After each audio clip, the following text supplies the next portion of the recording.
Good evening, and we want to welcome everybody back to St. Athanasius Orthodox Church for part 2 of 4 parts, looking at the book From Shame to Sin by Kyle Harper. And our host and moderator tonight is, of course, the wonderful Dr. David Bradshaw. Well, Dr. David. Thank you, Father. I'm just delighted that people, find this book worthwhile, and I certainly do. So I'll kind of remind you where we are. We're doing chapter 2 tonight.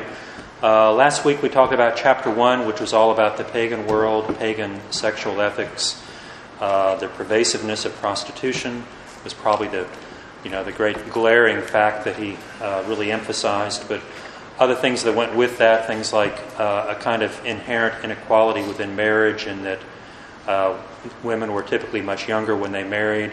Men were free to sort of roam outside of marriage. Whereas there was a very strict emphasis on female chastity.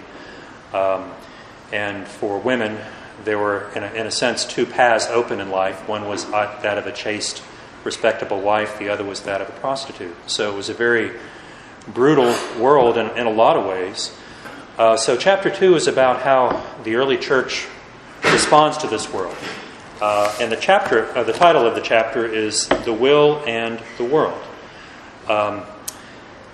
And those are both important themes here. When he refers to the will, a lot of that has to do with sort of what you might call a philosophical anthropology. What is our will? Is our will free? So I'll get to that in just a minute. First, I wanted to just set it in context of one of the most important points he made. I thought was fairly early on, but it's important if you kind of come to this book from a background in having read other secular treatments of early Christianity and Christian sexual teaching and so on.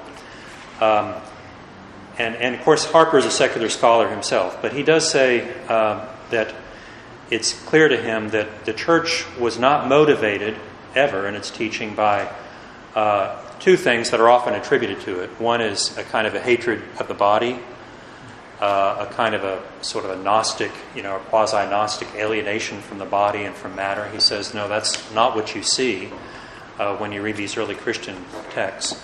And the other was the needs of a patriarchal society, the need to uphold kind of a male domination over women. He says that also you don't see. And in fact, if anything, it's just the opposite.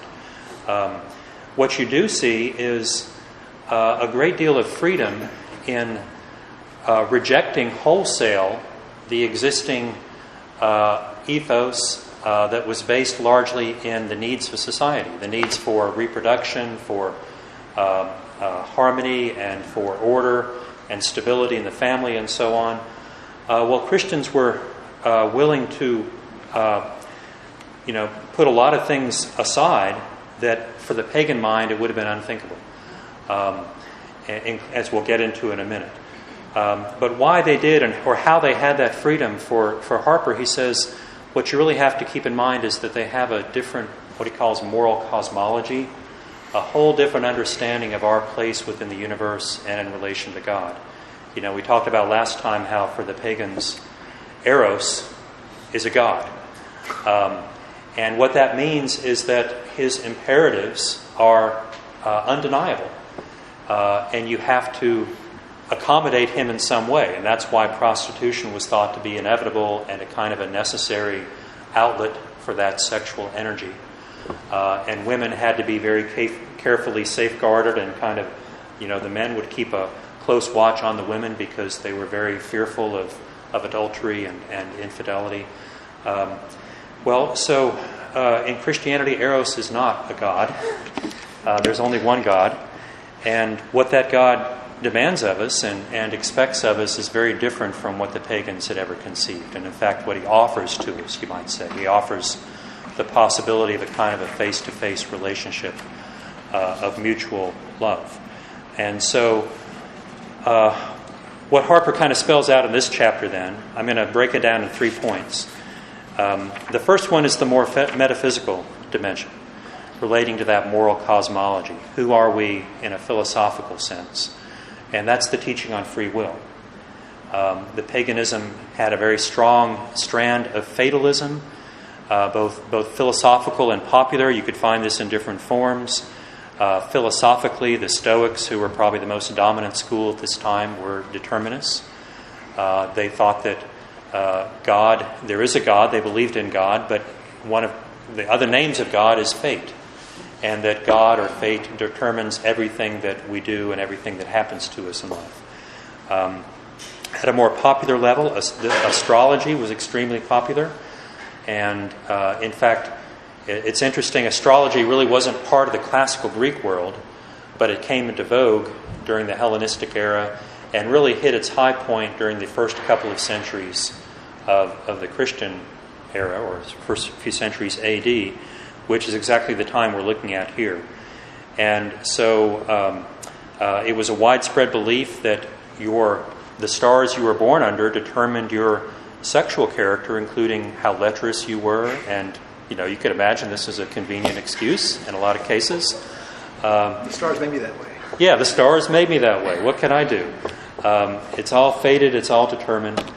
Well, so one of the first characteristics you find in early Christian literature, as early as Justin Martyr in the middle of the 2nd century AD, is a strong emphasis on free will.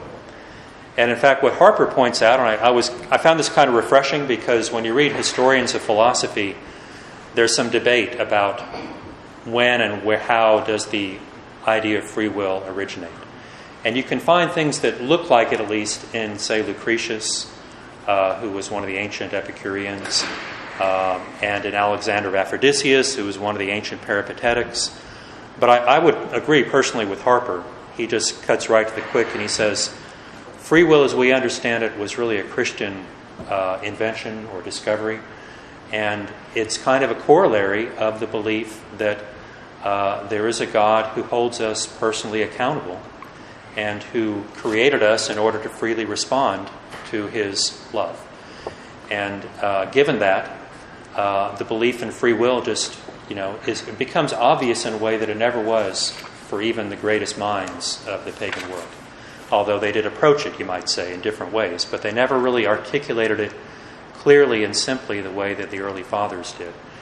So he goes through a number of them, Justin Martyr, Clement of Alexandria, Origen, several others.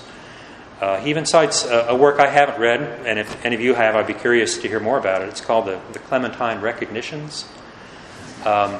He says it's sort of the first Christian novel. And it's, a wonderful story, moving story. It's about a man named Clement who lived in the 1st century, who was born into a family they were all separated from one another by various causes. First, the mother was shipwrecked or something, or kidnapped, and the father went off to look for her, and he too disappeared. And so Clement was left alone. And Clement became a Christian, a disciple of St. Peter, whom he knew. And gradually the other members of the family sort of reappear in the story, and it's called the Clementine Recognitions because a lot of it's about how they recognize each other after years gone by. But the point of it is, in this chapter, is that, in a Christian romance, which is what that is, it's not fate that governs everything, it's divine providence. And they're different in that divine providence works with our free will and is only possible, the happy ending is only possible because of the choices that people freely make. So anyway, free will is one of the great differentiating marks then between the Christian moral cosmology and that of the pagan world. Then when it comes to sexual teaching, there are 2 further points, and both of these I think are well known to us, but he has a lot of interesting detail he brings out. One is that sex belongs only within marriage, something we've all been taught, and certainly if you read the New Testament, it's a clear teaching. But as he describes, for the pagan mind, that's kind of revolutionary, because prostitution was so readily accepted, especially, or at least in the case of men. He points out that the very words that the church used, the church had to give them new meanings in some cases. The word porneia, which is the Greek term that's translated fornication in the King James, at least, and probably other translations. Sometimes translated like sexual immorality, or Well, so that was originally the term for prostitution, but it referred specifically to the activity of the prostitute. And porneo is to make yourself a prostitute, and pornesthai, the passive, is to be made a prostitute. And it was often used in that passive voice because, of course, slaves were made prostitutes by their owners. Pornos was male prostitute. Yes. It had both. So there's a male form and a female form. A porne is the female prostitute. Well, so St. Paul takes that same word but inverts it so that porneia is the activity of going to a prostitute. And that's what he is, at least in the first place, forbidding when he talks about porneia and lists it among the forbidden activities. He believes in equal rights. Well, yes, I think for St. Paul, if you're made a prostitute, that's beyond your control. But if you go to a prostitute, that's in your control. And the term then acquires in Christian writings a broader connotation as well. It sort of becomes, in the narrow specific meaning, it means prostitution, visiting prostitutes. But in the broader meaning, it means all the corrupt sexual practices of the pagan world. And he quotes, there was Tertullian and Clement of Alexandria were the main ones, although all the fathers, are in this vein to some extent, critiquing the pagan world as a corrupt world, a sexually debased and corrupt world. And they see prostitution, the rampant prostitution, as really emblematic of that. But they tie other things to it as well, like the pornographic art that was everywhere, at least in the cities, and the use of slaves, for sexual purposes. It didn't have, money didn't have to trade hands. If it was your slave, then he was at your disposal, right? All of that they considered to be sort of, in a way, the deepest meaning of paganism, you might say. They saw that as where the rubber hit the road as to what paganism really meant in practical terms within human life. It meant that the integrity of the human body and even the human soul have no value. And he quotes Tertullian. I had not run across this story before, but I just found it chilling. Tertullian tells a story of an actual case that had occurred in a law court. Tertullian was probably a lawyer, of a fairly well-to-do pagan whose son had run away from home, escaped the supervision of the slaves who were, and those, if you were well-to-do, you had slaves who were the tutors and overseers for your children. So the boy slipped away, disappeared. Unknown to them, he was captured by slave traders. Well, years later, this man buys a slave boy on the market for sexual purposes and makes use of him. And then when he's through, he dismisses him to go work in the fields, which was, I take it, fairly common, once you've amused yourself sufficiently. Well, when the boy goes out to the field, there are other slaves there who recognize him, in fact, his old tutor. And they bring him back to the master's house and reveal who he is. And the master and his wife are so stricken, they commit suicide. So Tertullian tells this story as a way of sort of saying to the pagans, is this really who you want to be? This is the world you've created. Is this really the world that you want to live in? And Christianity offered a radical alternative. And it's a kind of, you might say it's kind of liberation both for those who were exploited, the slaves, the prostitutes, but also for the exploiters, for the masters, the men who were making use of the prostitutes. And the point of that story is, look, you're all trapped in this evil system. And only by submitting to the true God can you break free. So a lot of the chapters about the early Christian teaching on marriage, its centrality, its value. Some of the fathers, and he quotes this, go very far in not only affirming that marriage is of value, but also sort of rejecting the sexual hedonism of the pagan world to the point of saying that sex, even within marriage, only belongs for the purpose of procreation.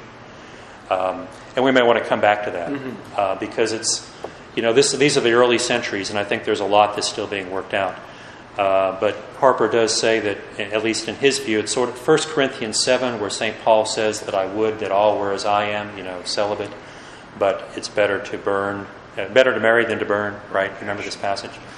That's sort of what he takes to be the foundational text for a lot of these early Christian views of marriage. So anyway, that's the second main theme of the chapter.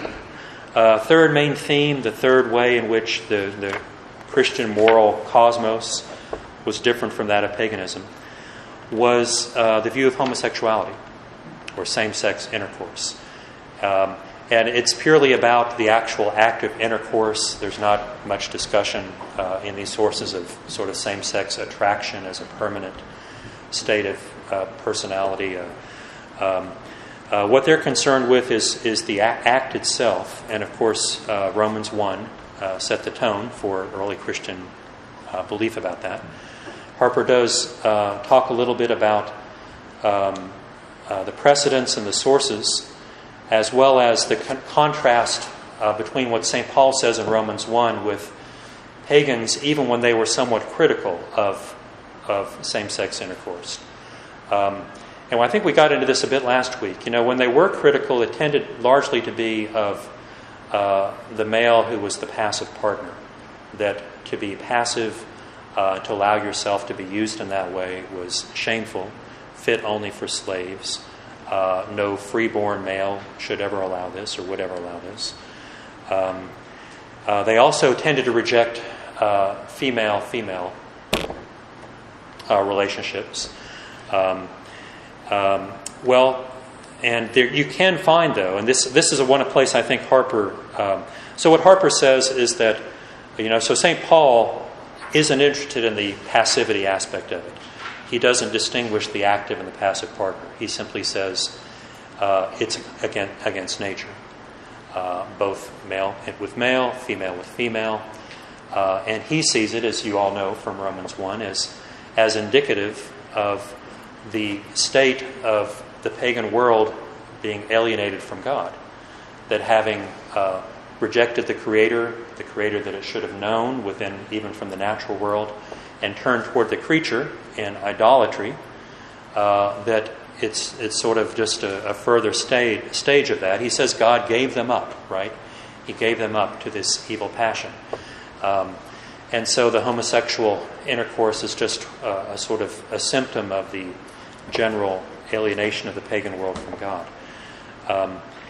And St. Paul isn't really the first, and Harper does point out Philo of Alexandria, a Jewish author who was slightly earlier than St. Paul. Like Paul, wrote in Greek, knew Greek culture very well, lived in Alexandria. And Philo had also said very similar things, that it's contrary to nature. Harper doesn't mention, and I wish he had, that phrase at least, and that view actually was very traditional in Greek thought. You can find it in Plato. Which view? That same-sex intercourse is against nature.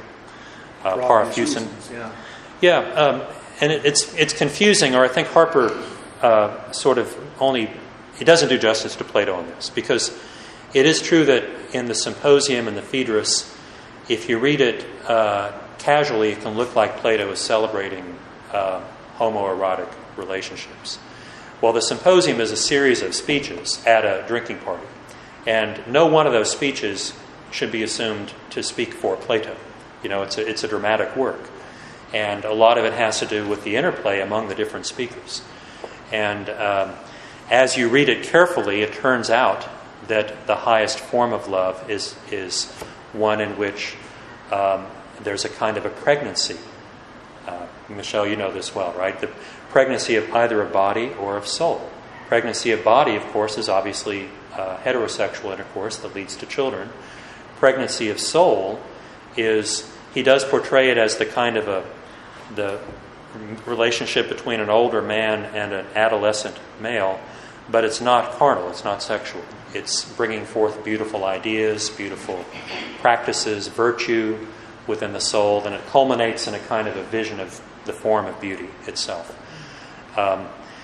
So even the Symposium, which you might say is the most homoerotic of his dialogues, actually doesn't endorse sexual intercourse between of same sex.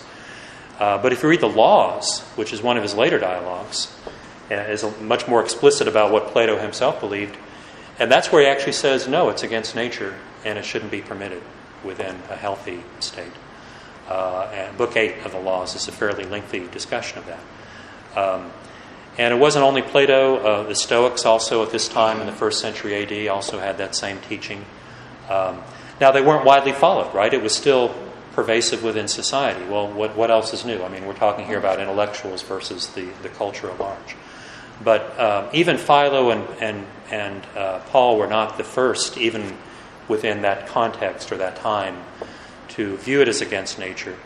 It certainly is true that for them, the idea of something being against nature is much more serious or grave, because that makes it also an offense against God in a way that wouldn't have been true for Plato or the Stoics. So I think it does carry a kind of a moral gravity in their view that it didn't in the pagan world.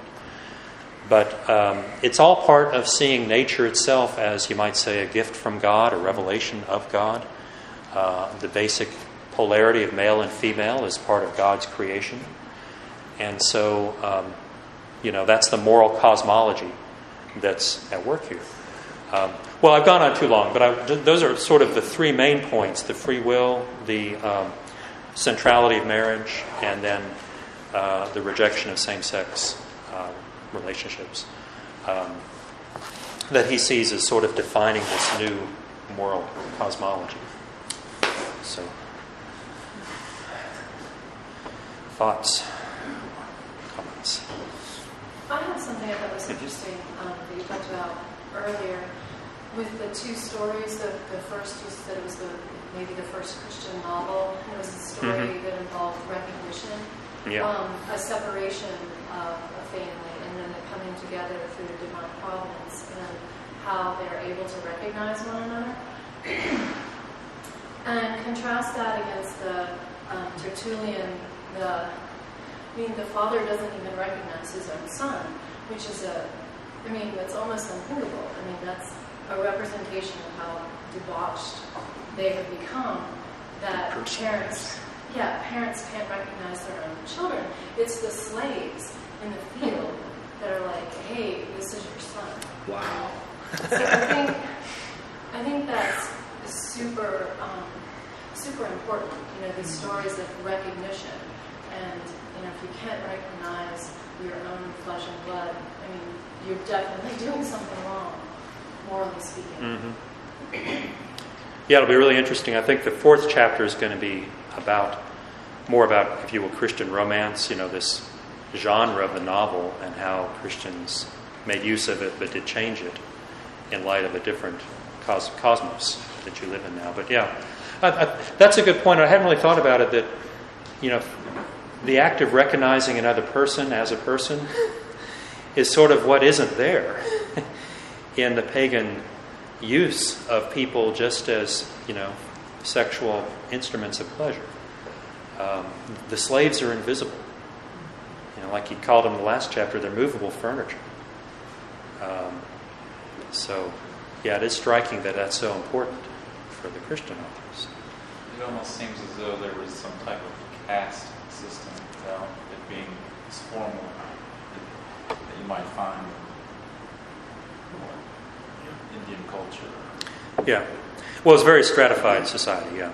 Because even, when a slave was freed, he was then a freeman, which was only the next higher level right above being a slave. And so freemen were still lower than those who were freeborn. And then among the freeborn, of course, there were sharp economic differences from the very poor to the very wealthy. I was really struck by how many things I assumed. Of course, I'm a committed Christian, committed within our tradition. But how many things I assumed were just sort of set scholarship were being debunked throughout this. For one, the point about patriarchy, one of the what canards you hear a lot is, Christianity was just concerned with pushing an ancient kind of gender stratification agenda, and he really showed again and again how it really isn't merely doing that. Also, I was struck too at how also subversive Christianity must have felt in this culture. I think I forget that. I want to read this chapter here that just blew me away. Not chapter, paragraph. The code of sexual rules, it is page 86, that came to prevail in the early Christian church was highly distinctive. Its moral logic was innovative. For the Greeks and Romans, public sexual ideology was an organic expression of a social system. Sexual norms were in harmony with public law, the protocols of marriage, and the patterns of inheritance. Even pagan philosophy tended at its deepest level to offer a duty-based sexual ethics that accepted the logic of social reproduction while devaluing pleasure as such. Early Christianity showed itself prepared to abandon the traditional needs and expectations of society, if necessary, in the most dramatic fashion. Christianity broke sexual morality free from its social moorings. The indifference towards secular life and the new model of moral agency centered around an absolutely free individual whose actions bore an eternal and cosmic significance. These were covalent propositions. The individual was morally responsible, and moral responsibility required freedom from the stars and from social expectations alike. The chill severity of Christian sexuality was born out not of the pathological hatred of the body, which you made that point earlier, not of a broad public anxiety about the material world.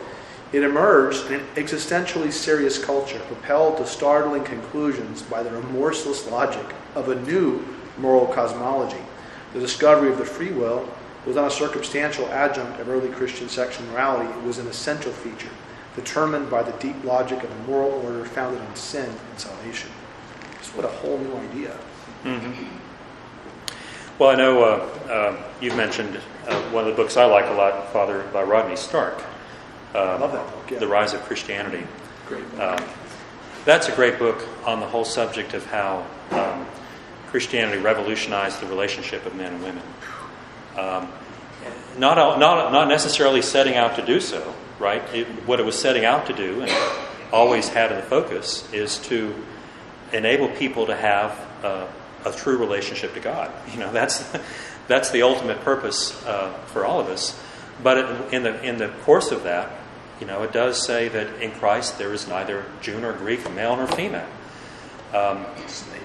which is revolutionary, and that, you know, such practices as the arranged marriage, where the girl was really too young to be able to really form much of a, you know, mature judgment. Do I even give my consent to this? The Christian, they tended to have women marry somewhat later. Young men then marry younger. Okay, because the idea that you could be, you know, 15 years as an adult without being married and just visiting prostitutes every night, that was out of bounds. And so, good practical reasons for the young men to get married a lot younger than they did among the pagans. And so, you know, the implication of that, or the consequence, is a much more equal relationship within marriage. They're both getting married about the same age, you know, late teens, early 20s. Also, the value placed on female children, totally different. Not exposing them. Not exposing them, right? Not abandoning them, which was prevalent in the pagan world. I mean, the very fact that abortion was rejected, that was huge too. That meant that the husband couldn't say, I'm going to accept, I'm ready for a baby now, I'm not ready for one now. You know, because often the abortions were at the demand of the husband. And it was an economic decision, largely. And that was, again, not something that Christians would ever consider. And so, in much more of a sense that all children are a gift from God. You know, it seems so obvious to us, or it should, but it wasn't in the pagan world. But I think when we read this, I keep comparing it to like where we are now, and I'm thinking about how the pagan Romans, right, Eros was a god you have to give in to him. Mm-hmm. And then Christianity comes along and says, no, you're free, you don't have to give in to him. You know, and then I'm thinking, isn't it funny how now where we are, it's experienced frequently as freedom would be, I can give in to him if I want to Eros, and Christianity is not freeing, it's forcing me to do to not do something that I want to do, right? So it's You know, and then the idea, when you talk about free will, I mean, I'm thinking, and identity, you know, I think you could argue too that this, as we talked about last week, the idea of the individual and the value of the individual. I mean, scholars have talked about this, right? Christianity was one of the first things that seemed to care what slaves thought about anything, right? Because they're furniture. Who cares what they think or feel, right? And I'm thinking, though, that we asked last week, well, where's the identity when you're a Roman, right? And then Christianity seems to come along and say, well, you have this identity and what you are is you're a creature of God, and you're free, and you're responsible. And I'm wondering how that works now in a culture where it seems like you're self-creating. There's no fixed identity. You're just whatever you say you are, whatever you want to be. And there's, you know, and once again, it's kind of like Christianity is seen as putting the brakes on my sovereign will and my sovereign ability to create myself and do what I mean, right? I mean, Christianity comes along in this like fatalistic, prostitution-ridden culture, and the fact that you don't have, if you're a woman, you could be a nun, you don't have to have sex, you don't have to get married. Isn't that great? You know, and now we're in this place where it's like, what do you mean I can't have sex? What do you mean I can't go to prostitutes? You know, how terribly narrow are you? Yeah. It's just weird how... Well, nature is what has disappeared from the modern view of the world. And that was one thing that at least I think St. Paul could assume the pagans understood and did have some commitment to, that nature is a reality that exists already and has certain norms intrinsic to it. You know, for St. Paul, because it's created by God and it's a revelation of God, it's perhaps more meaningful than it would have been for the pagans. But even for the pagans, it's definitely there.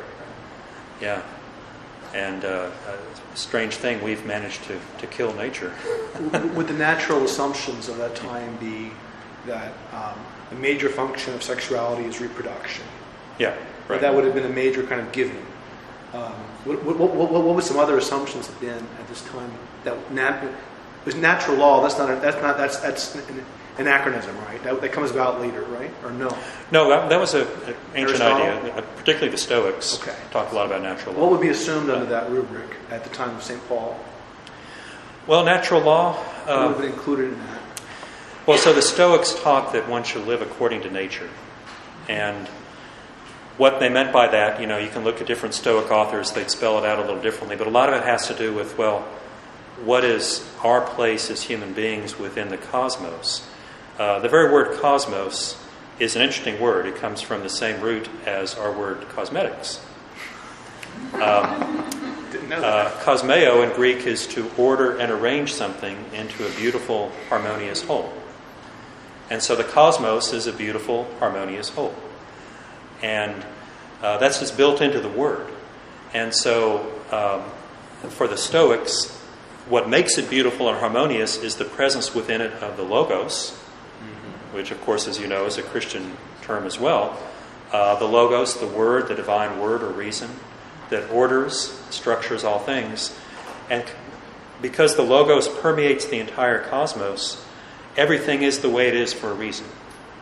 Now, the Stoics took this to the extreme of being determinists and thinking that God actually determines every last little detail. And for their ethics, living in accordance with nature ultimately turns out to mean sort of accepting the way things are, right? Whatever they may be. Fatalist, yeah. Yeah, they were fatalistic. But they did think it was sort of up to you whether you accept willingly or unwillingly. One of them used the image of, he pointed to a cart that was going by and it was dragging the dog behind and the dog was yelping. And he said, "You see the dog? That's us. Now you can either run with the cart happily or you can be dragged yelping." That's the choice you have. But either way, the cart is going where it's going to go.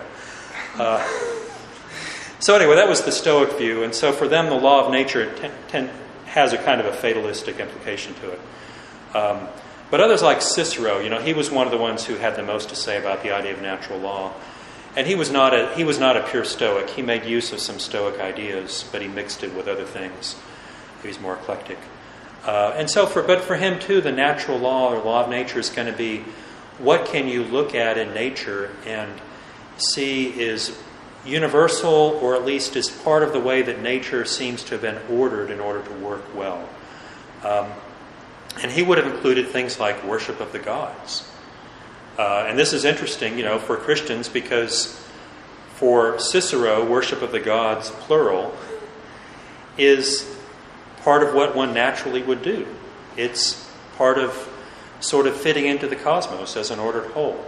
The different gods are representing different aspects of natural reality. You have, Poseidon, or Neptune would have been the Roman name, the god of the sea, right?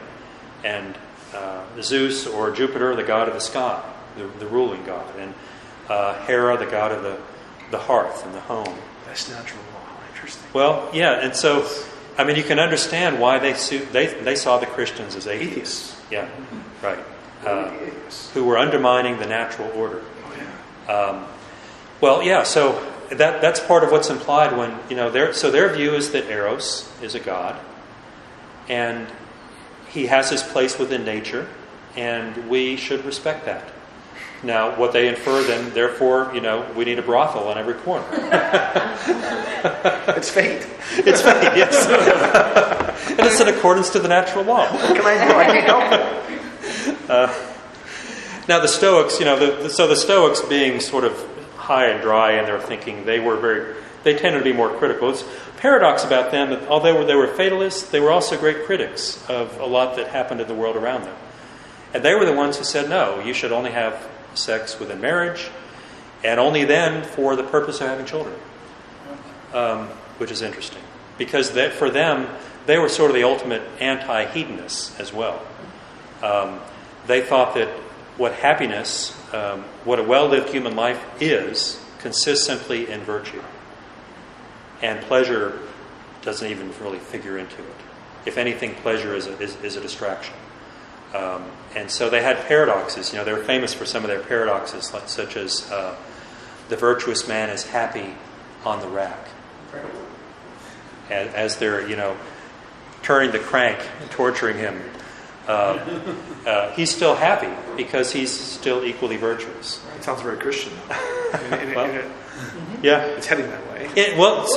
The Christians found a lot that they could use out of Stoic teaching, including the idea of natural law.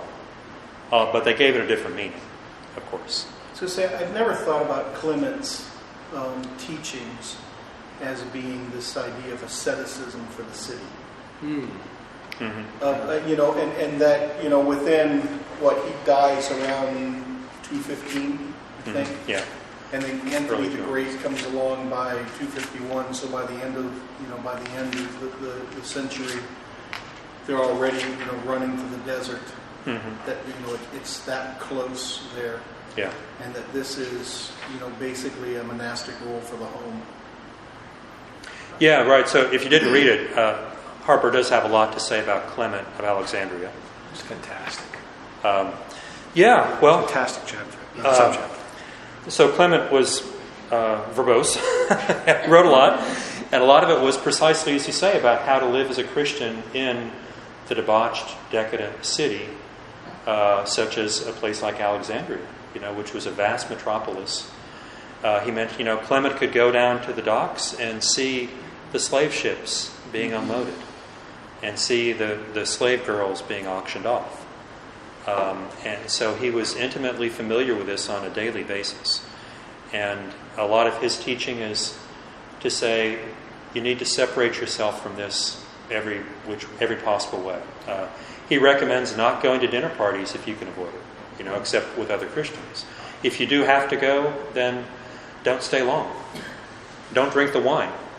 And if you're a woman, dress modestly to the utmost. And, don't look at men in the face because you're inviting, it's a lot of it's very extreme and maybe too extreme with hindsight. But like you said, for him, it's sort of how you have to live as an ascetic if you are in the midst of a debauched world. His attitudes remind me a lot of Chrysostom, trying to live in the city. Very similar kind of challenges, and he ticked off all the clergy when he canceled wine and cheese. That's what he did essentially. Cancel one. That would tick me off too, I must say. Yes. I'm glad I only have to read his homilies and not always. For those who didn't read this, there's a wonderful couple sentences here. Do you mind if I read it? Oh, it's on Clement. It really captured a lot of what Harper was saying. What page? Page 108, the first full chapter. Second sentence. But behind the language of contemporary philosophy, and this is the charge that early Christians, by the 2nd and 3rd century, Christians are basically they're being corrupted. This is kind of a common Protestant charge leveled at the early church fathers, right? Even the ante-Nicene fathers, that they're being corrupted by Platonism. I found this to be very helpful in combating that notion. Yeah. Behind the language of contemporary philosophy, Clement's sexual ideology is purely Christian. Again and again, Platonic concepts of appetition and Stoic attitudes toward desire are held responsible to the logic of the Christian tradition. The embroidery of philosophical language obscures the fact that Clement's achievements were largely exegetical, meaning referring to the scriptures. Clement's sexual morality had to answer to a body of texts, bewilderingly diverse in origin and intention. For the Old Testament, Clement could make use of the pioneering syntheses of Philo. For the New Testament, Clement had his predecessors, but none who had so completely wrapped together the Gospels and the Pauline letters into a single, encompassing vision of man's sexual obligations. Clement's problem was not how to integrate paideia, or the Greek formation, and revelation, Athens and Jerusalem, as many said. Rather, it was how to integrate the commands of Genesis and those of 1 Corinthians, how to square the Jesus who would speak elliptically about eunuchs for the kingdom of heaven with the Jesus who treated marriage as an indissoluble bond. Having reconciled the multifarious strands jostling for primacy within the Christian tradition, decorating it with the beads carefully plucked from the rich jewel box of Greek philosophy, that was the simple part. So, the hard part is bringing the old and new together, all the various strands of the Christian teaching. But what he argues here, and I've never heard this before, is that Clement's just kind of decorating it, the exterior of a fundamentally Christian debate with Greek stuff. Interesting. Do you think he's correct on that, Doctor? Well, yeah, I'm glad you pointed that out, because I think he's mainly correct, but I did have some questions. And, didn't go back and read all of Clement. Maybe some of this you have to read in context. It's a bold argument, at the very least. But Clement, when he does talk about marriage, he definitely defends marriage against the Encratites, who said one shouldn't even marry. And it's definitely true that it's, he's looking at scriptures like 1 Corinthians 7 and elsewhere, forming his view. But I do think there's a strand of Stoicism in his denigration of pleasure that came up on 111. And this idea, which is not only in Clement, it occurred in some of these other early fathers too, that the sole purpose of sex, even within marriage, is procreation. And that was characteristic Stoic teaching. That sex was sort of a duty one had within marriage in order to bear children, for obvious natural purposes, as part of living according to nature. Is to bear children, and it's a good thing, but it should not be done for the sake of pleasure. And there was a sort of an implicit dichotomy there. Either it's for children or it's for pleasure, right? And I would want to challenge that dichotomy. Chrysostom does. Does he? Mm-hmm. Well, so, yeah. Slightly. Yeah. Well, and we'll get to him in the next chapter. And I do think this discussion is sort of in its early stages, when we're reading someone like Clement. But he does say that it should never be for pleasure, just for children. I was going to say, he even goes as far as with natural law to talk about the fact that in an agrarian society, a man knows the time to sow, when it is best to procreate and put down seed. I'm talking about Clement. Clement does, Yeah. and he makes this point in the chapter, and then he goes on to say, I think it's right around the same place, sex not intended to produce children is a rape of nature. Not of a woman, but of overall nature. Misuse of it. It's a misuse of man and nature, and thus breaks communion with you can And Clement's extrapolate theology. that, hampers communion with God. Don't tell NF people that. I think it's fair to say, though, that idea had a pretty long shelf life in Christianity. And I still pops see, up here. And I still see We've it. revived it down the road here a little bit. They're called the Shakers. Well, they revived the Encretite heresy and just didn't marry at all, and now there are 2 of them in the whole world. So I mean, but don't you see this pop up in I hear this idea in Christian circles and in arguments and discussions that really Christians should only have sex, and that there's a suspicion that if you're having sex for pleasure, that you're somehow carnal or fleshly. Right. I don't think that's the whole story of Christianity, though. If you read Western Christianity throughout the centuries, it has a long shelf life. So, what did the early Christian fathers do with the book of Song of Solomon? How did they? Was this just avoided at all costs, or? This is part of the tension now, right? Because all these strands are part of our tradition. And you can't, and St. Paul himself, and he comes back to this point numerous times, that, ultimately St. Paul affirms on one hand, it's great to be celibate. If you can do what I'm doing, go for it, guys.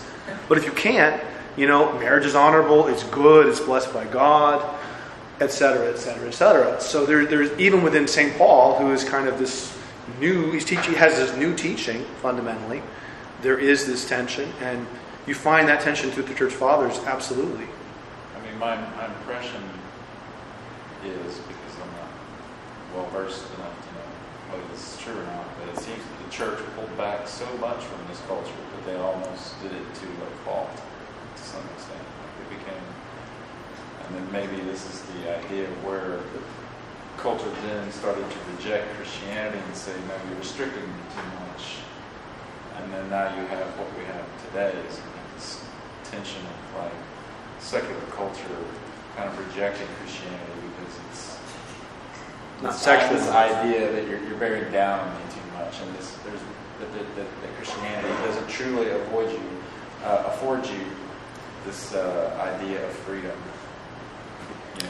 I do think that there's a string that he didn't pull on here, and that goes back to the discussion about Paul, how he equated it with idolatry. From the Old Testament. Yeah. There was this idea that came forward to Paul that said this is not simply about, the difference between sexual promiscuity and sacred promiscuity with other gods is seen as exactly the same sin. You see that in the beginning with Hosea and the prophets and coming forward, and it really is picked up on by Paul, and then that's the thing that he doesn't connect. Now, I don't know whether Clement does. I didn't have time to dig into it either, but it'd be interesting whether or not there's any kind of this idolatry and not eating food, because he had, Clement talks a lot about food, and I wonder how much of that's the same kind of not eating the food that has been blessed for the worship with idols and things like this, much the way Paul dealt with in Corinth. We're going to find when we get, I don't know, I haven't read ahead, but St. John Chrysostom's teaching, as I understood it from what I received, was that the purpose of sexual union, within marriage, of course, right? Only within marriage, is procreative, but also unitive. And I don't have the quote in front of me to sort of parse what that means, but he at one point he says, God said, "Fill the earth." Well, we've already done that. He's writing in the 5th century. We've already filled the earth. So obviously, the sole purpose is not just to have more babies, but he affirms within marriage we should focus on the procreative aspect, but also the unitive aspect. And what that means and how we unpack that, there's a lot of pastoral responses within Orthodoxy, contemporary Orthodoxy, as to what the parameter that might be. We don't need to go there tonight, but maybe at the end, by part 4, we will unpack that more. But you look at church history. You got St. Paul. You've got libertines in Corinth. You've got Encretites in the 2nd century with Tatian. You've got St. Clement over here. Then you get legalization of Christianity, where mores get a lot more liberal for a while, and relatively, compared to this century. Anthony the Great. You got Anthony the Great, the monastics reacting to the liberalization with imperial Christianity. And then even in the West, you've got, Middle Ages, you've got Martin Luther throwing his wife, kicking the nuns out and marrying one of them and having 8 kids, or however many kids he ends up having. All these back and forth movements, whether we're talking about Orthodoxy or Western Christianity or what, but it's this tension exists there. It doesn't matter what denomination we're talking about; it's everywhere, I think, or group. Yeah. Audrey. Thanks. Yeah, I'm wondering, is there any evidence that there are couples that actually lived that way? Like they only, had sex for procreative purposes? Because I'm like, it's a nice idea that sounds good. Like people might pay lip service to it, but like, I want to know if there's actual evidence that couples live that way. Because if there's no evidence, like I don't even believe that. Like I'm sorry. Well, may I speak to that? I want to speak to that, actually, church history. Okay. In the Roman Church, the tradition, the reason they have, I arguably is what I was taught. One of the main reasons why they have celibate priests was because the common path to the presbyterate in Rome in the 2nd, 3rd, 4th, 5th centuries was you would have been married for a while. You and your wife would have enjoyed a vigorous youth, whatever that meant together, whether you were Christians your whole life or you became Christians as adults. And then when a man was mature and a wife mature, they would remain married, but they would sort of commit never to consummate their marriage again. She was postmenopausal, he was older, and he would serve as a priest. And that's kind of where, my understanding is, one of the pieces of the celibate clergy came from. But they weren't always, didn't mean they were unmarried, they just were celibate in that. At least when they were older. Exactly. So sometimes you had an older ordained candidate. So that must have been common, or they wouldn't have done that. Okay. And then you look at all the multiplicity of saints' lives and married couples. There's a lot of them actually, but in almost every case, a feature of that, to the consternation of some modern people, is that they kind of vowed to be celibate within the marriage. So they had true celibate marriage. I remember we had two of my favorite professors at St. Tigon's, Dr. Mary and David Ford, have a book on the married saints, and we read this, and we're young seminarians, and we're like, it made us mad, because I think there was like one example of a married couple that had a normal sexual life, and they all kind of, one became a monk, one became a nun, or they lived together as brother and sister, there were all these kind of scenarios, but built into those narratives was a kind of withering away of active sexual life. I'm not making a value judgment on that.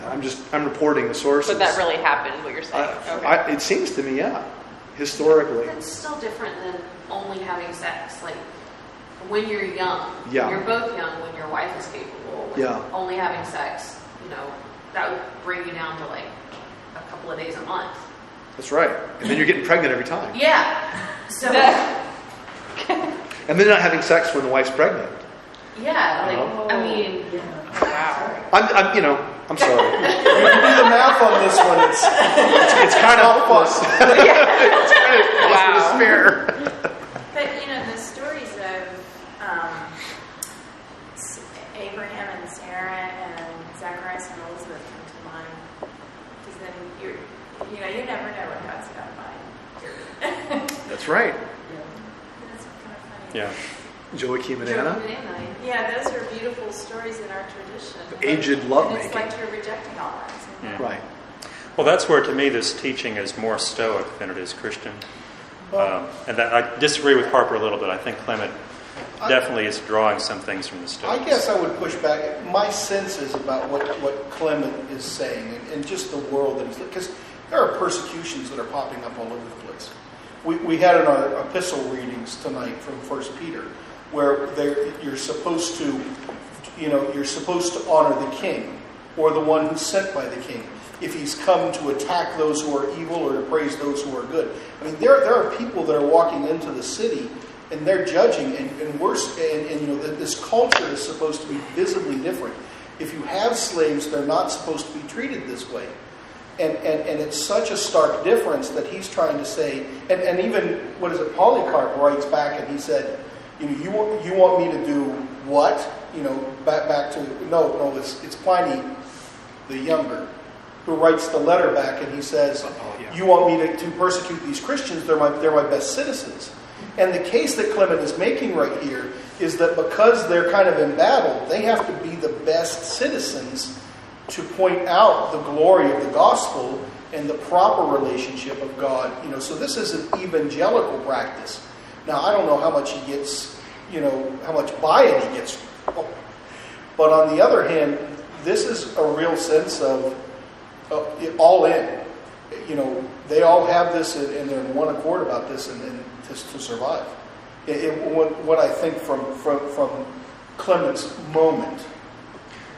Well, a lot of what he teaches, I think that's correct. But we're talking, specifically about the idea of when one should have sex within marriage. That's not necessarily even going to be known. Well, but that's part of the ascetic. I just get this, that this is part of the Christian asceticism in the city.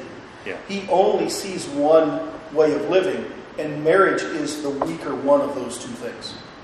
Yeah. And so he's making... There was a comment in here about one of the writers who said that he exercised a kind of typical classic discretion about revealing too much about the sexual mechanics within marriage.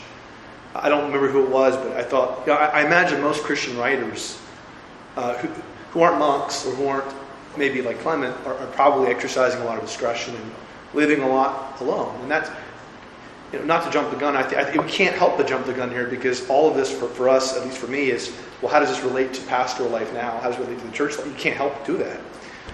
But I think we want to race ahead and see how this integrates with the real pastoral reality of a big church, of a Catholic church, a huge empire-wide church that we're the heirs of in the Orthodox Church.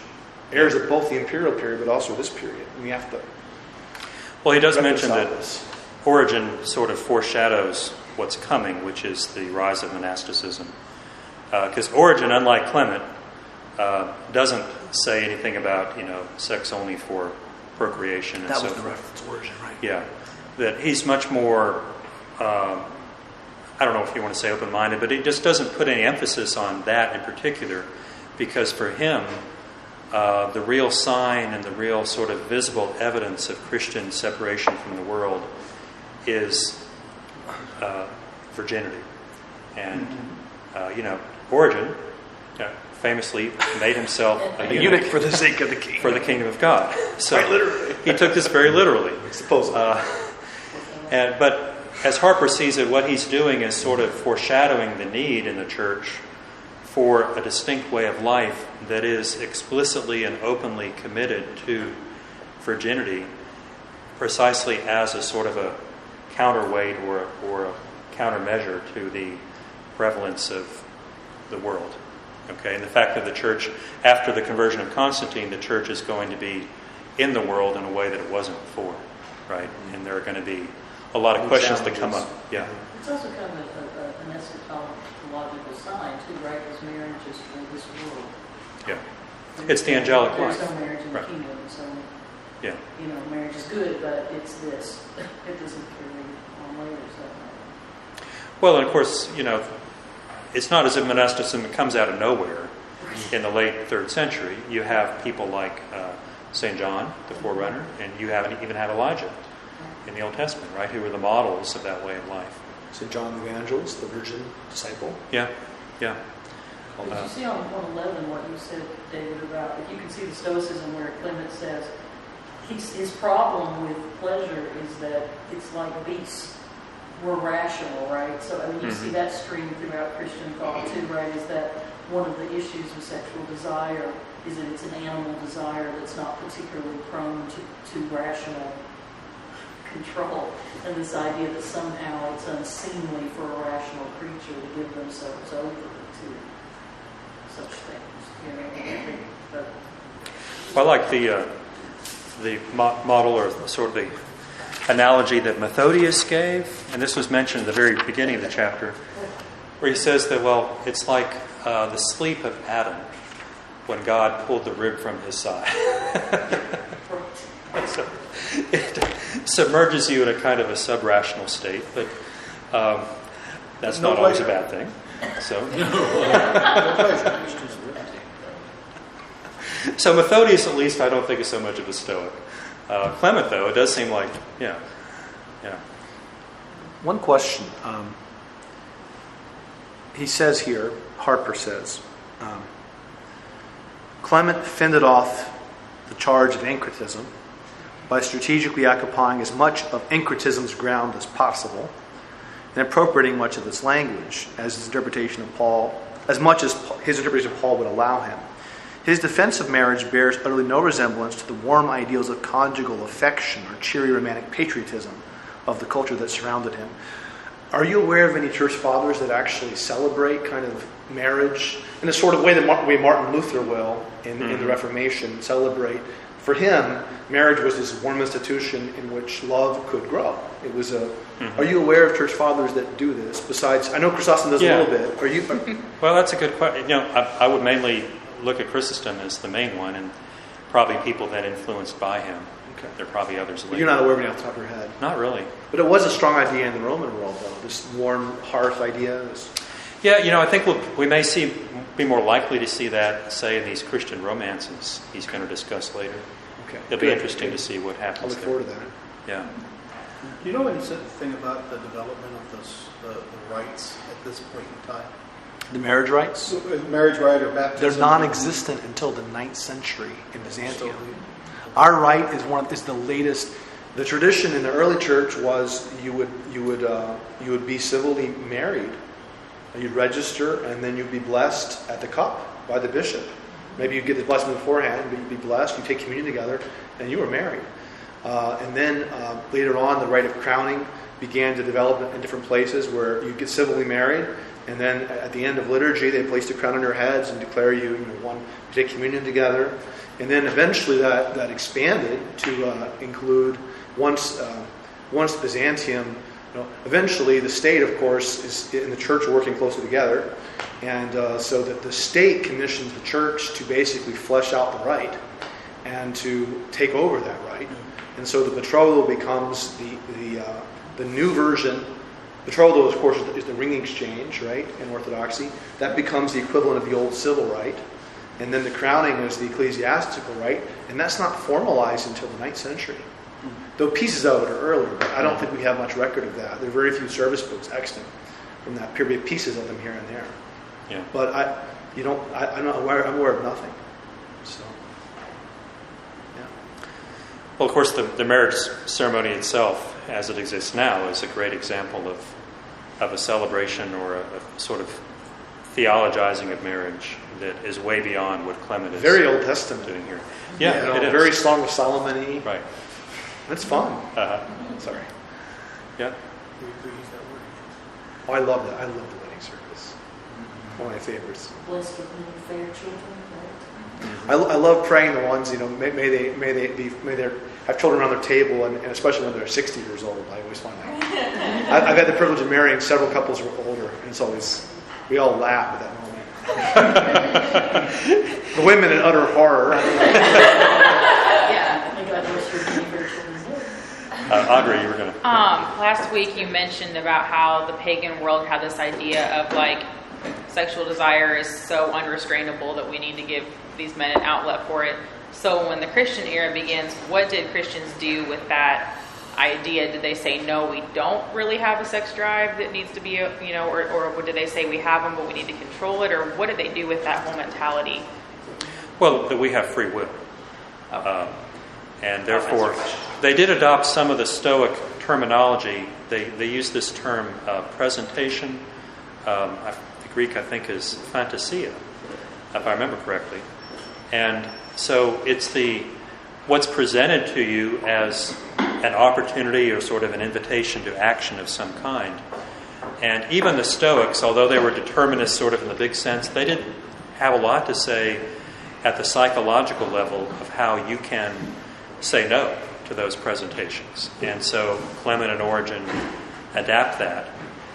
But they put it in a more metaphysical way, freed from the Stoic determinism, to say you can say no, and that's part of what it means to be made in the image of God.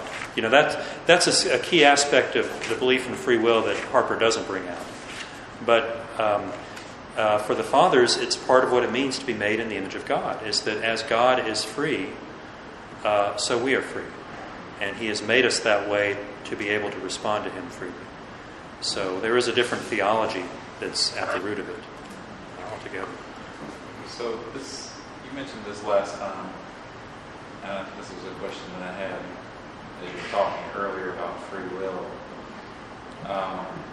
So when Christians sort of expand this idea of free will in terms of our relationship with God, and just, I guess my question is, how is this affecting society, and how do people sort of view this idea of free will? Is it more of a societal free will, like the ability of a slave to say, no, I don't want to participate anymore in these I don't want to be your sex slave anymore, I'm out of here. And then now the Roman culture is like up in arms about it, and this is really what's causing the clash. Is that really what's happening?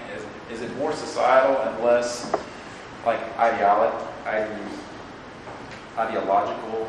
Because like people oftentimes today like have discussions about the idea of free will. It has more to do with like the idea of salvation within Christianity. Like a Reformation idea. Yeah, it does become more of a reformational type of idea. So can you expound on that?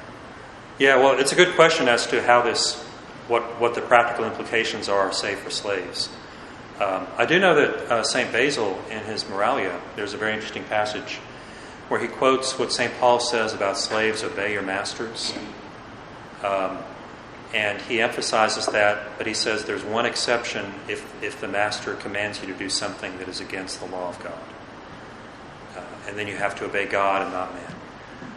And I suspect, or I assume, that would have been pretty much the Christian teaching all along, that you obey your master except when the master is commanding you to do something that God forbids. Now, I don't doubt that would have gotten them in a heap of trouble, and maybe that's why some were martyrs. I won't be your sex slave. Yeah, I won't be your sex slave. But I think we'll read more in the next chapter how this works out practically, because as Christianity becomes the dominant religion and no longer a persecuted minority, then these issues are much more widespread and sort of on everyone's mind. How can it even coexist with slavery? I mean, to us that might seem like an obvious question. They didn't put it in those terms, but I think some of the practical issues were similar. If a Christian has the first obligation to obey God, then how is that consistent with having an earthly master as well? I mean, that's going to be a very important question. So to kind of go along with that, I guess, when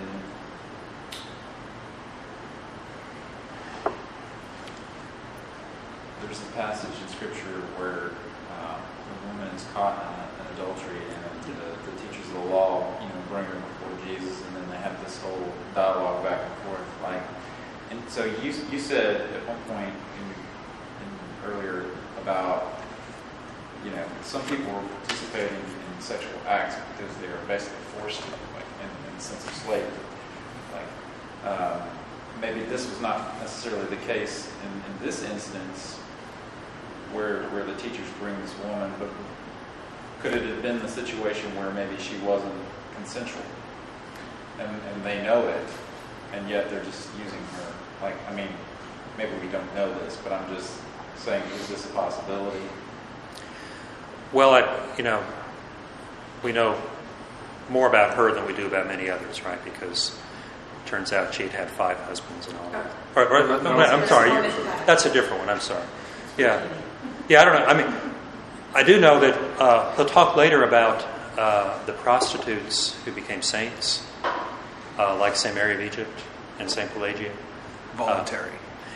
Yeah, well, so this kind of goes back to how Christianity is a liberating force, you might say. You take someone like St. Mary of Egypt. By her account, it was purely voluntary on her part. In fact, she didn't even always demand money, right? She just did this for the sheer love of the pleasure. But I'm sure there are many others that wouldn't. Most cases that probably wasn't true at all. They were sort of forced into that life either by slavery or by poverty. And what these saints' lives tell us is that God can reach you even there. God can take someone who has been either freely or by force driven down to the very lowest level of human life and raise that person up and make her holy. And he will talk about that later. That's an important part of this whole transformation. The stoning, though, the stoning of this woman in the gospel lesson, is as much about Christ announcing to the Jewish leadership that's around that, because she's caught in adultery in a way that is going to affect the purity of the Jewish bloodline.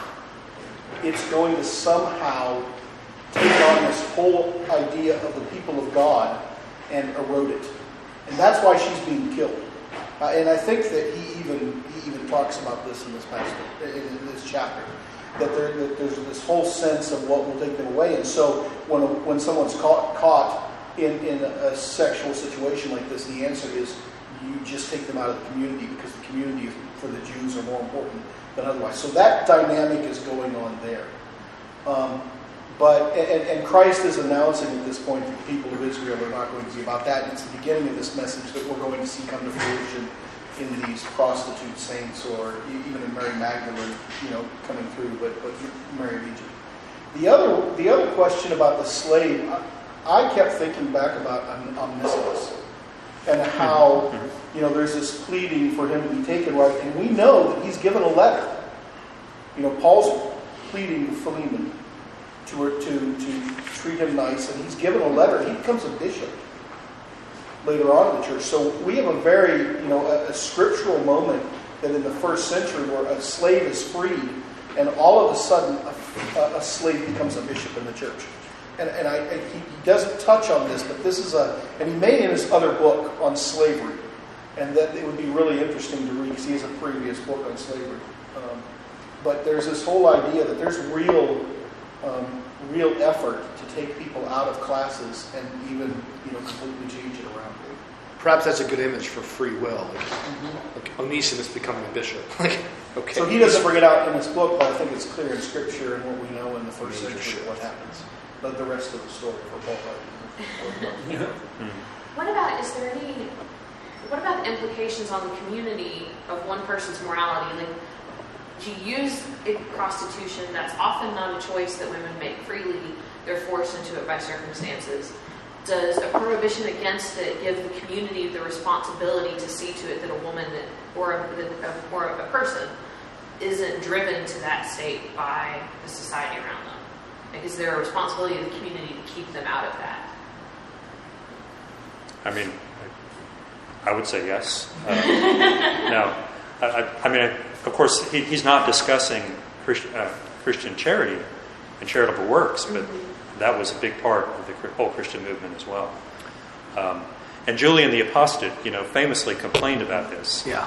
Right? He said, "I'm trying to reinstate paganism, and these Christians keep outdoing us by feeding the poor." Come on, let's get with the program. And he tries to get the pagans to do it at their temples, and they're not interested. That's not part of their tradition, or that's not what the pagan gods demand. In Christian history, there are a number of letters we have. I believe the Didache also bears witness to this. Some of these documents called the Apostolic Constitutions, which are an ante-Nicene document governing the church life in Antioch, talks about how the widows and the orphans are the altars upon which the Eucharist is perfected. And so the idea is our Eucharist must extend out to those who bear the church's charity, and that's part of the church's worship. And so that was the understanding, at least of the early church, and certainly even more so after legalization of Christianity, when they had the money to do more. I say Chrysostom's liturgy after the liturgy comes to mind, where he, depart in peace and go out there. Yeah. So no, there's definitely. He didn't talk about this here, but it was a major radical shift, and the mention of Julian only underscores that. Yeah.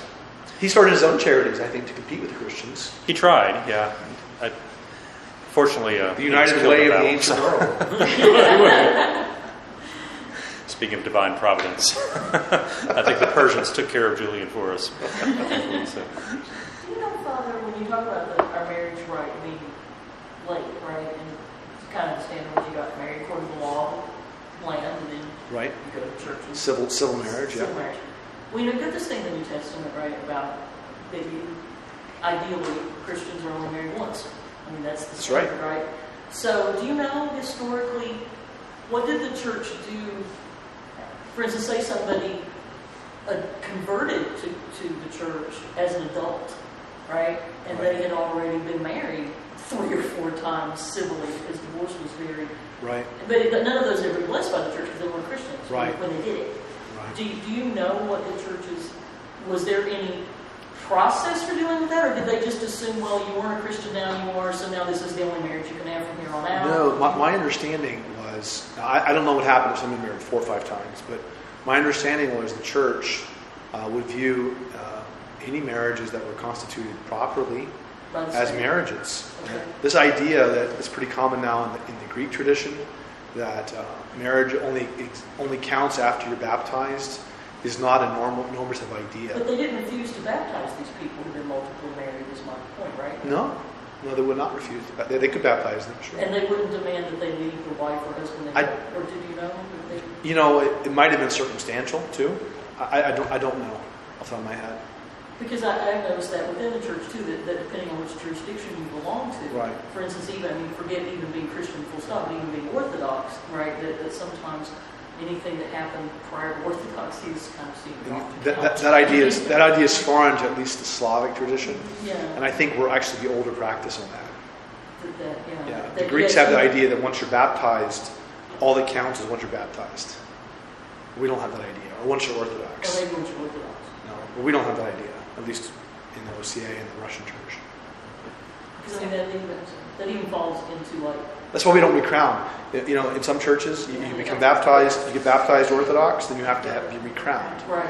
The only way in which one would be recrowned in the Russian tradition. So let's say, Dr. David, you guys were crowned in the church. But Bert and Laura were baptized and married in the Methodist Church, right. And then they were chrismated in the Orthodox Church. Right. We did not recrown them. We did not have a marriage ceremony for them. The only way in which a couple would be crowned in Orthodox Church would be if one of the members of a couple had been Orthodox and had not been received the sacraments within the church. Right. Then we would not do the whole thing, just the crowning, because the civil marriage or whatever church they were in would have been the betrothal service, right. And then we would simply crown them. But that's only because one of the members of the couple had accepted sacraments outside the church, which would be considered not normative. Which kind of says then that for Christians the standard is one marriage, not just for Christians, but absolutely. For everybody, right? Absolutely. Truth is truth. Right. And then that also plays on, like, if you came to the church and Tamara wasn't your first wife, whether you could be ordained. I should not be ordained if that were the case. One wife was enough for me. I'm sure I was enough for her. I was going to say, I'm sure one husband is as well. I was just wondering how it played out, in fact, given the fact that the book says that divorce and remarriage was readily accessible in the Roman world, and nobody really thought much about it. And I mean, I was Roman Catholic before I became Orthodox, and when I worked for the church, I mean, this whole experience of having annulments, right? That whole experience, because I mean, if they had been married in the Methodist church, right, and he wasn't her first husband, but they were both baptized Christians, and then they want to become Catholic, there's going to be paperwork. Yeah. There's going to be paperwork. It counts. But Paul even talks about this in Timothy, where he says the husband of one wife. Right. It doesn't say before you're a Christian. It's just you're only supposed to have had one wife when you do this. Period. We take Paul's face value there. He will talk about divorce a good bit in chapter 3, I think, and how the church responds to or prohibits divorce, and that was a big shock to the Roman world. Right. Well, so he'll get into the complexities. Yeah. There. Let's unpack that next week, and I'll talk about some contemporary practice too, if you want to. Then that's a good time to do it. Mm-hmm. Yeah. We're so excited we want to jump the gun. I just keep thinking about how this applies to where we are now. Yeah, no, I'm there too. I'm there. So interesting, all the applications. Well, I thought Lovell brought up an important point earlier about isn't it the case that although Christian morality was liberating at this time and this place, today people experience it as repressive. Right? Mm-hmm. And not just today. This was true if you go back to the Enlightenment. Voltaire. Voltaire, absolutely. And I would, we're not going to be able to by in any way do justice to that whole question out of this book because he's not looking at the whole later history. But for what it's worth, I'll tell you my opinion. I think the later history involved a lot of distortions and accretions and what have you that did make it repressive. Seriously. I mean, I don't see how you could look at the Inquisition and see anything else. Good times. And there's an interesting book. It has the one title I really love. It's called Sin and Death by Jean Delimot, who's a French historian. And it's about, so what was sort of the moral experience of Roman Catholics prior to the Reformation, 1500s, that kind of time period, in terms of sort of how large did it loom for them such practices as self-flagellation, and what one had to reveal and talk about in confession, the sort of questions that were asked, the sort of, forgive me, Father. I mean, I think confession in the Orthodox Church is very different, but they had confessionals there where the confessor was required to ask this long list of questions, and they were very intrusive and very, I've never experienced that in Orthodoxy. Yeah. Well, so there were these practices that I would agree with Voltaire. I would say, yeah, it was repressive. But that was not the authentic Christian tradition. And what we're seeing, one thing I like about this book is we're seeing the Christian tradition kind of speak for itself. From the sources. Because by the late Middle Ages, what had happened, it had become part of a sort of an ideology that propped up the ruling class. It had been in some ways co-opted by the secular powers that be. And that wasn't the case here. And so I think it's important to see the whole process of what authentic Christianity looks like from the beginning. So.